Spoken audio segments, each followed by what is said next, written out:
Let's get straight to the topic. Tirahin na natin to. Laban sa Guam, pinaka-importante at susi ng Gilas Pilipinas para makausad. 3 players naman ng Guam bantay sarado ni Coach Tim Cone.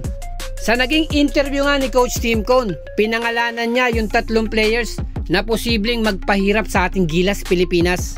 Una nga sa kanyang listahan itong si Ty Wesley, isang 6'7", 6'8", power forward na may pambihirang footwork daw ayon kay Coach Tim Cone.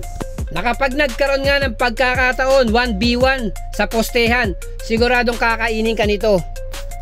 Naikumpara pa nga ni Coach Tim Cone itong si Ty Wesley sa dati niyang import at ngayon assistant coach niya na si Sean Chambers. Trivia lang po kung naabutan nyo si Sean Chambers. Undersize yan pero kapag nakapwesto yan inside the paint, ang hirap ng pigilin yan. Tapos ngayon nga makikita mo yung galawan na yan sa isang 6'7", 6'8". Siguradong pasasakitin nito yung ulo ng ating Gilas Pilipinas. Special mention din ni Coach Tim Cone itong 6'10", 6'11" center ng koponan ng Guam na si Jonathan Galloway.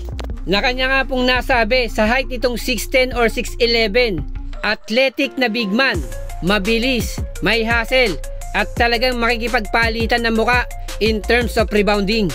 Then hindi lang big man yung concern ni Coach Tim Cone. Isa tong si Takumi Simon o Simon.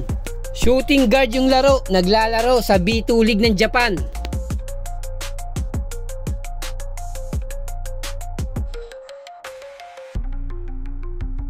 Pero ayon nga kay Coach Tim Cone, yung concern niya rito sa player na to, kapag nakatira at uminit sa labas to, lights out. Siguradong may kalalagyan na naman ang ating Gilas Pilipinas niyan.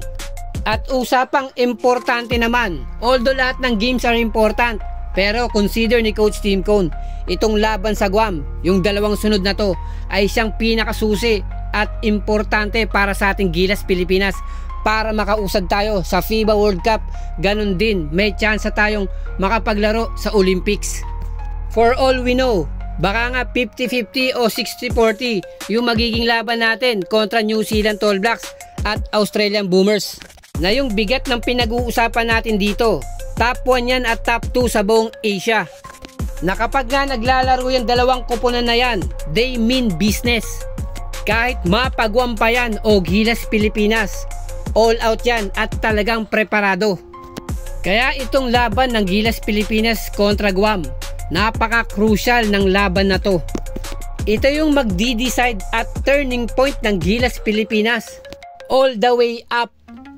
Kasimple lang nito, yung kapalaran ng Gilas Pilipinas nasa mga kamay ng koponan ng Guam.